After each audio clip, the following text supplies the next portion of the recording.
Blast Live. We're talking about what you're talking about.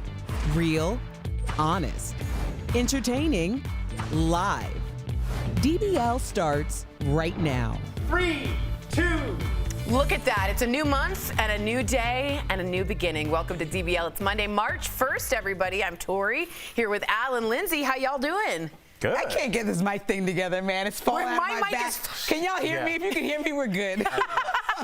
We can't have Mike help anymore, and we're like, oh. Lindsay is sitting on our mic pack so hard so it doesn't fall. I'm like smushed against it. If you see me awkwardly sitting up like this, know that I don't want my mic to fall on the ground. Mine's on like a leg holster. It's all going well. All right, let's get to the big story. Hollywood's Golden Night. The Golden Globes was mostly virtual, with Tina Fey and Amy Poehler hosting jointly, but from different coasts, LA and New York. The rooms were full of first responders, of course, instead of celebrities. Now, most of the stars appeared remotely on video, which seemed to be plagued by glitches for most of the event. So how did you think the Globes did with the virtual aspect of it all? Did they pull it off, or was it cringeworthy? I have my opinion. I'll hold it till the end. It obviously is not a good one. You know what? We are in the middle of trying to figure out coronavirus still. I appreciate that they didn't smush a ton of celebrities in the room for no reason, right? True. You know, with the NFL, the argument was that we're a contact sport, we're doing our best. This is not something where you have to show up in person to receive your award. I know it was a big night for a lot of people, but I thought it was on par with everything we've been seeing so far. I've seen more award shows this year that have been trash compared to that. That was okay. So you felt it was okay. Yeah. 1 to 10, what would you give it? A solid 7. A 7. Because they awarded Daniel Kaluuya. That made me happy.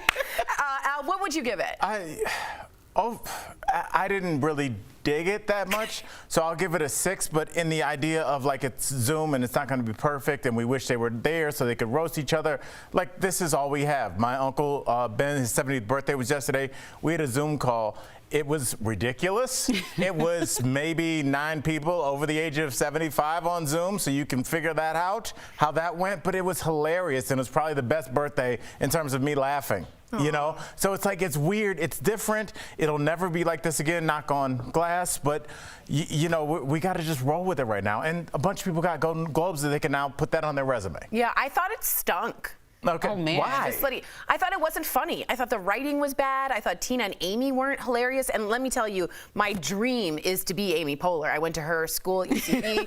I thought none of the writing was clever. I thought the Zoom things shouldn't be a problem when you're at that level. And I thought it was very self-congratulatory. And I just didn't care. Didn't you like to see inside of some people, like Sacha Baron Cohen's home was hilarious to watch his wife laughing so hard. Isla Fisher was cute. Yeah. But I just felt the whole thing felt kind of just awkward. Really, really awkward. Like a 7th grade dance. Yeah, everything's going to be awkward. Think about Zoom dates that people are going on. Yeah, but you're Hollywood. Get it together, figure it out, and have better writers. And there are a lot of people that are doing not just Zoom, like recording TV creations really well really that are live. things. And so the fact that we couldn't hear Daniel Kaluuya for like the first 30 seconds of his speech, it's like, that's amateur hour. That's it. You It felt practice bad. those things. It's been a year. Yeah, get Yeah, it together, it's not new dude, anymore. right? You're Hollywood. All right. Now, if you didn't know, the Golden Globes are chosen by members of, as you all heard, the Hollywood Foreign Press.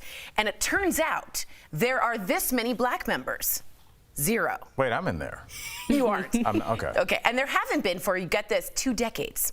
This controversy became a reoccurring theme as multiple presenters roasted the Golden Globes for its lack of diversity. We put together a little montage. Here are a few examples. The Golden Globes are awards given out by the Hollywood Foreign Press Association. The Hollywood Foreign Press Association is made up of around 90 international no black journalists who attend movie junkets each year in search of a better life. Thank you to the all-white Hollywood Foreign Press. Thank you.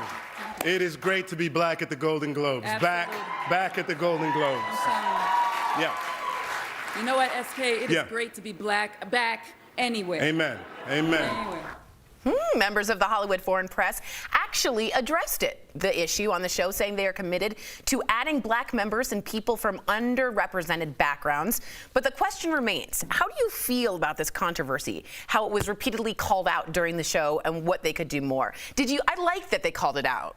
I thought at least call it out because, like, it's so glaringly obvious. Oscar So White, may I remind you, was in 2016. Come on. Yeah, it's a way to get your talent level. It just brings the level of everybody that's involved up. And it makes me think about the NBA. They do a lot of international recruiting, like a lot of it. One of the best players in the league right now is from Germany. You know, and you're not just having people that are from either LA or San Diego. You're having people from all over the world. And I think it makes for a broader perspective, we had Yao Ming that brought in the Asian market that stayed and now is a huge billion-dollar part of the NBA. And I think when you include more people, like the continent of Africa, which is gigantic, China, India, Asia, lots of brown folks. I'm sure there's some talented filmmakers in there somewhere. Let's find them, and financially it'll be lucrative for you. Lots of stories to tell, right? I mean, they said that they haven't had somebody on that board since 2002 that was a black person, and it's 2021. I mean, right? And their excuse was that, you know, it's tougher than you think to find people with the criteria you need to be an international journalist and also black. And I'm like, what criteria? Like when you I can name like 10 people That's like when you're offhand. talking at dinner and your partner just puts their hand on your lap. It's like, stop talking. Right. They're just a bad excuse. what are you saying? Are you serious? Right. So when they came out with that response, to me, that was why they even got clowned even more at the awards show, because that response was horrendous. And I know there are a lot of filmmakers that I got to know over the years that have grown in their craft. People like Ava DuVernay, people like David Talbert have put this on their social media like, this is disgusting, because, you know, this was broken news story by another journalism outlet. You know, I think Hollywood Reporter or somebody broke the story, the fact that there had no black people in there. And so they wouldn't even have mentioned that they didn't have any black people unless they got somebody called out. called them out. And so I think it's has a lot to do with the fact that the people who are in charge are white men, and they tend to know a lot of white men and a few white women, and those white men and white women know other white men that they consider friends, that they consider talented. I don't think they're getting up in the morning putting a red X over people of color's faces. I think that they're just like, you tend to hire who's around you, who you know, but when you branch out and find other people, they're going to have other people that probably don't look like you. I'll push back for 10 seconds and just say, if you exclude black people for 20 years plus, there's something, to me, almost purposeful about it, because you can't just avoid that for 2 decades. I think you'd be surprised. Okay, maybe. I think most, would you say, I don't want to say anything, do you think most people have one really good black friend?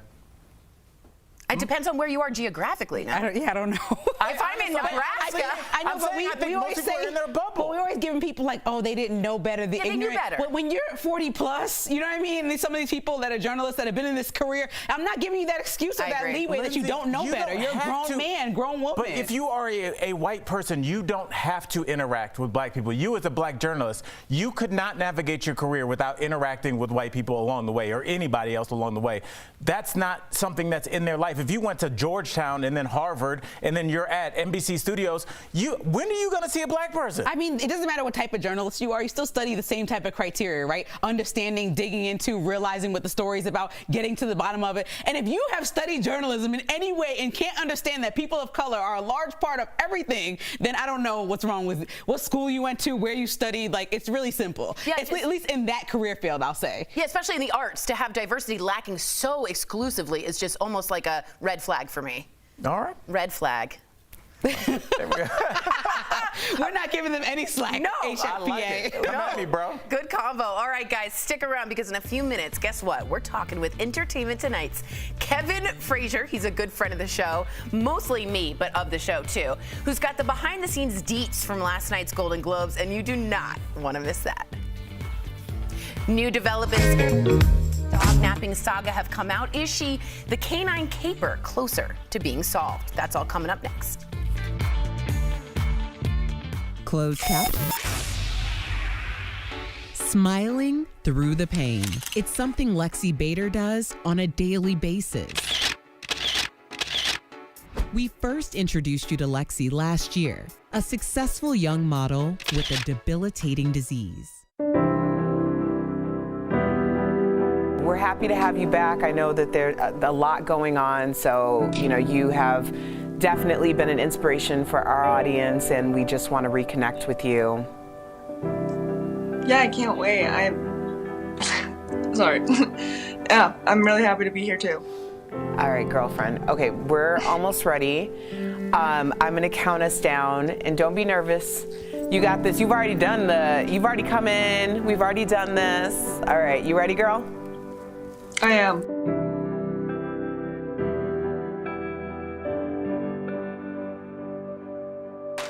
DBL is all new every day. Don't look at me like with that face, because I'm telling you how I feel. I'm not buying his story. I'm already fired up. Yeah. Still in people out there watching who are appalled. Well, you acted like I just said something crazy. I'm so far like in my head, I don't even know what's going on. Alone. No, I'm just being honest. He's trying to get clout.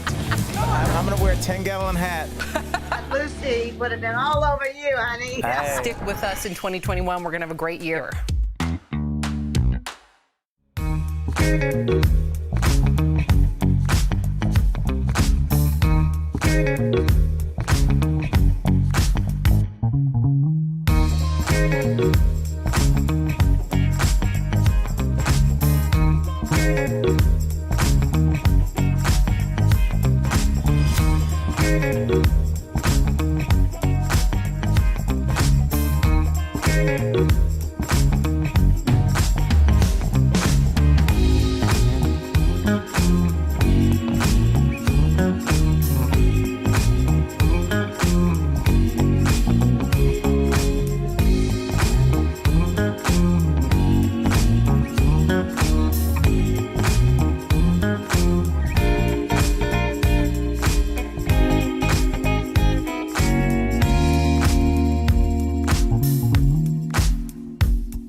We've been talking about one of the biggest nights in Hollywood, the Golden Globe Awards. And who better to give us his take than Entertainment Tonight's Kevin Frazier? He's our favorite. All right, Kevin. So this award show was quite different this year. What stuck out to you personally? That it was a huge Zoom house party, and I thought that made it interesting because some people dressed up, some people did. Some people were in Europe, some people were in LA. It was like no other Golden Globes ever before, because the Golden Globes are a big party where everybody gets together. They consume way too much alcohol. Totally. And they make jokes about the Hollywood Foreign Press Association. This was different. Yeah, I thought it stunk. Al? Well, first of all, I was going to say, Kevin, you used the word interesting the way like your favorite black aunt does when they don't like your outfit. You're like, how do you like this sweater? And she's like, it's interesting, baby. There we go. Call it like I see. I had to sip a little. You see, I had to sip a little latte after that one. I saw that. And you know what? We'll switch gears for a second because this is serious, and this is of all the things that went on in 2020, and we all have our moments. finding out about Chadwick Boseman's passing was one of the things that really just crushed me. So I thought last night was his win for Best Actor and his wife's speech. First of all, killed me. But let's just take a look. He would thank God. He would thank his parents. He would thank his ancestors for their guidance and their sacrifices. And I don't have his words. And hun, you keep them coming. Kevin, how did that resonate with you? First of all, what hit you is her alone on that couch without him there, because so many other people were with their partners, their loved ones, you know, they had friends there, and it was just her alone. But I will say this, she looked like a queen or a royalty from Wakanda, so it was a perfect moment, and our hearts broke along with hers. But she looked stunning, and I thought she was perfect. She had all the right words. Kev, let's continue talking about big winners because Chadwick Boseman also won last night. Sacha Baron Cohen won for Borat, which I thought was great. His speech was something else. We'll talk about that later. But the first female-directed movie also won Best Picture. What'd you think about all that? Yeah, Chloe Zhao won for Nomad Land. And here's the thing. The Hollywood Foreign Press was reacting to getting called out last year for not putting any females in the Best Director category for 6 years. So now all of a sudden they fixed it, and you had Regina King.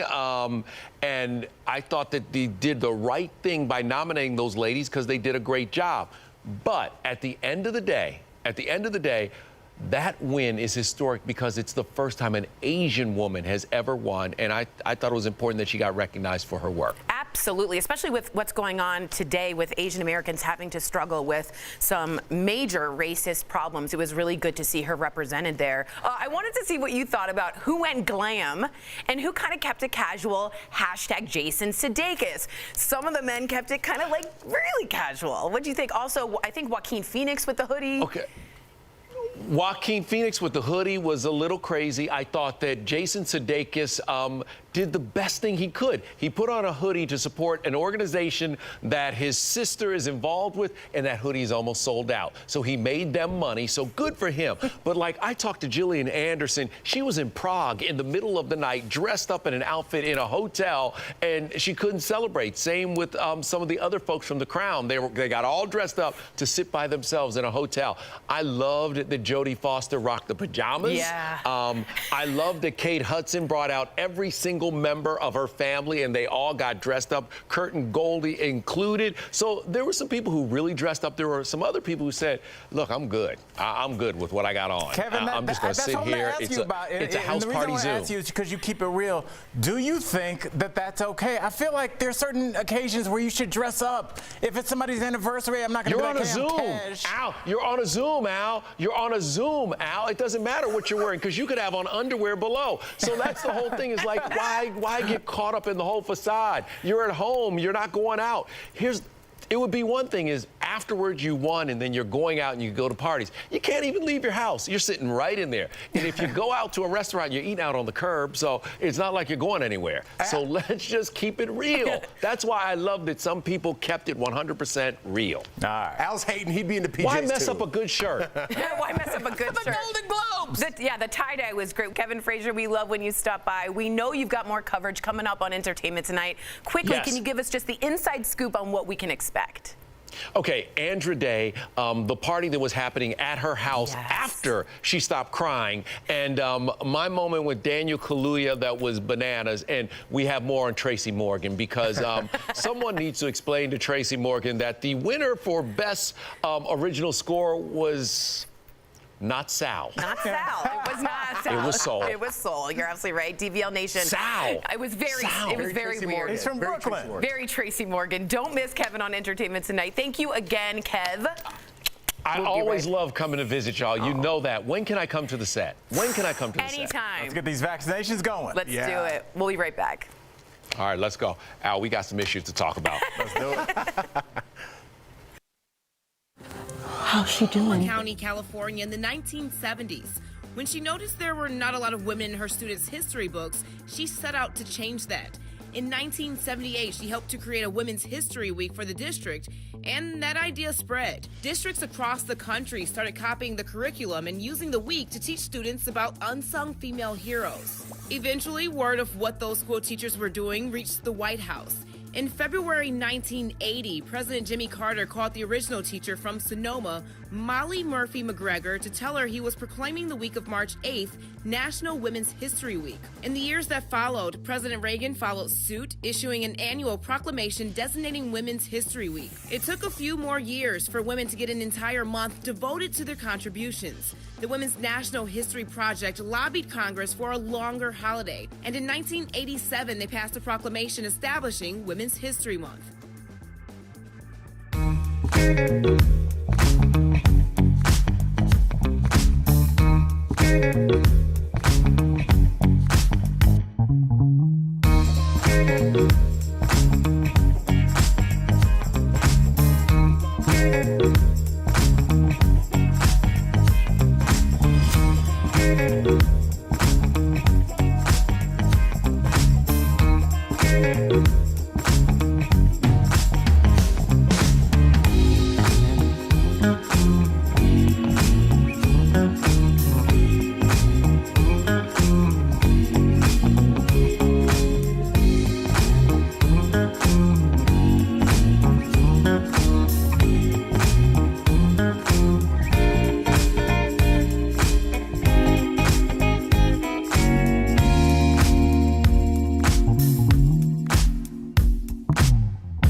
Welcome back to DBL. Big shout out to our coworkers working from home during the pandemic. You are miss welcome. You guys. It's a pleasure to work from home. Oh, it is nice working from home, but we miss them. Now, we have an update, and it's got a little heavy up here because we've been arguing in the break on Lady Gaga's dogs. So, yes, they've been safely returned. Mazel tov, thank gosh. Congratulations after they were stolen and after her dog walker was shot last week. Again, Ryan Fisher, the dog walker, will be okay. A woman who is believed to be involved with the dog napping returned the dogs to LA police on Friday. The LAPD isn't saying who she is or where she found the dogs, but according to the LA Times, the woman found them tied to a pole. Lady Gaga had offered a $500,000 reward for their safe return. Meantime, her dog walker, Ryan, posted an update. It's so good to see his face from his hospital bed. He thanked his family, the hospital staff, and first responders for saving his life and praised Lady Gaga for her support. He is expected to make a full recovery. All right, here's the throwdown that's going on up here. I fully believe this was planned. I believe this was akin to a Kim Kardashian robbery that was thought out. They knew Gaga was in Rome. There was no moon that night. They targeted Ryan Fisher. He's all over Instagram. And they got the money. I think they won. You sound like a 9/11 truther, but with the Gaga. No. You sound crazy town right now. First of all, you started off with a lie. We did not start arguing about this before the commercial. We started arguing about this over text on Friday night, all right, with our executive producer, with Erica Cobb. Don't let our secrets out. Here's what I think and what our executive producer, Chris, thinks.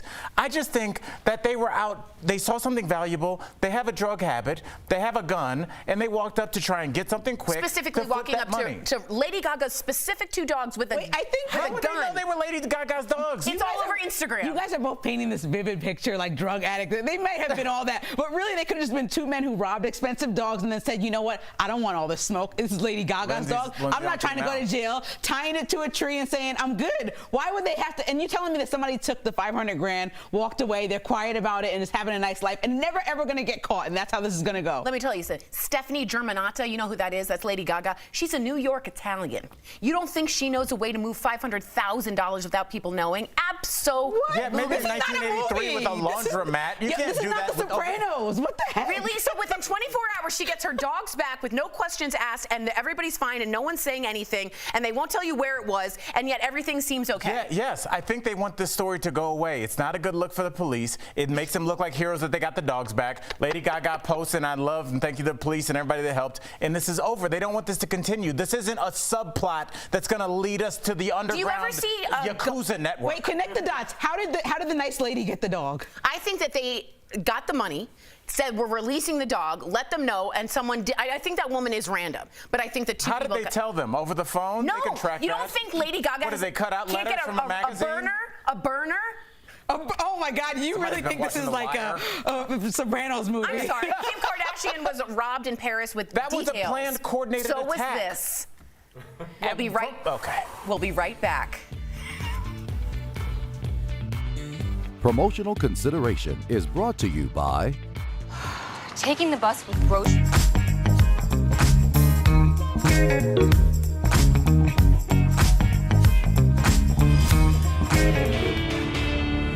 It's the first single-dose vaccine and the first non-mRNA vaccine in the US. AstraZeneca's vaccine, which is not yet approved, would also take this approach. So let's verify how these new vaccines will work. Here are sources. 2 experts in molecular sciences from Johns Hopkins University. Dr. Namandje Bumpus, the director of the Department of Pharmacology and Molecular Sciences, and Dr. William Moss, professor of epidemiology and immunology. First, let's talk about the mRNA vaccine. mRNA is a kind of genetic instruction manual. It uses an oily shell to enter the cell. That mRNA contains instructions that tell your cells how to build the signature spike protein on SARS-CoV-2, which is the virus that causes COVID-19.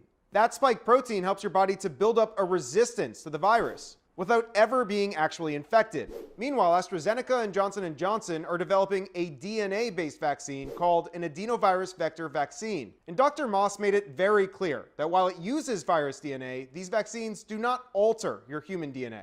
Here's how that vaccine works. They use an adenovirus to enter your cells. That's a harmless host virus that contains a DNA strand with instructions to make the spike protein that we talked about earlier. Your cell then translates that DNA strand into mRNA.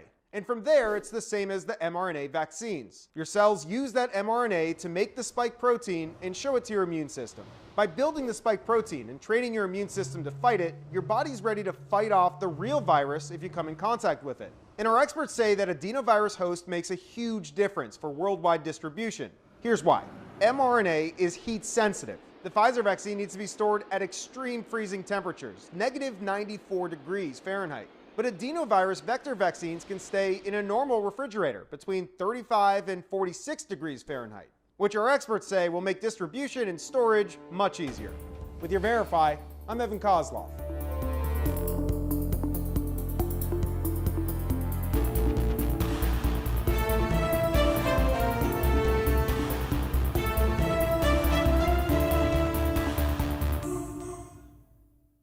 DBL is all new every day. Don't look at me like with that face, because I'm telling you how I feel. I'm not buying his story. No, I'm just being honest. He's trying to get clout.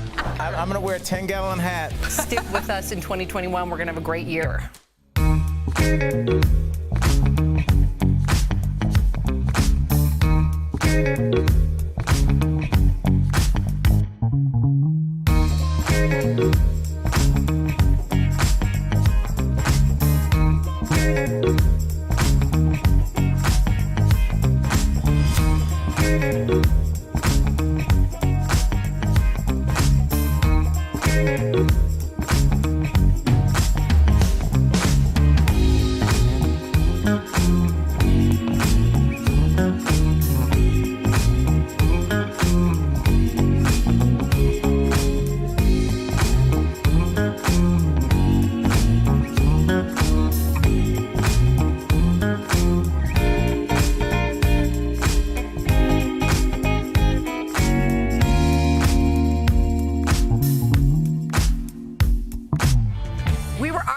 So I'm looking for your comments right now. We love sharing your comments, and we're getting them right now. Okay, Cassandra from Facebook says, I was watching Netflix, so mad. I think that was obviously about the Golden Globes. Leslie says, it was okay.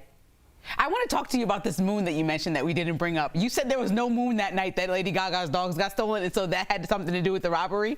I did a little bit of a deep dive, and all you have to find out is that there was no moon that night, meaning it was particularly dark. Smart robberies or smart criminals will do things at night without a moon. Oh, most crimes happen at night? Thank you, without doctor. a moon. And let me tell you something. They knew Gaga was out of town, no moon. They knew that was the best time to go. So they were astrologists and they knew how to wire You money. can ask Celebrities are out of town at all times. They're shooting movies and doing things. What do you think? They're at the crib with their feet up? So you think this was just some random addicts that came across Lady Gaga's dogs and now she randomly has them back? That's how people have a gun in their face on the sidewalk. It's called being mugged. You got sunshine in your eyes. Goodbye to our coworkers at home today. When the pandemic is over, we'll be back together again soon. DBL's new.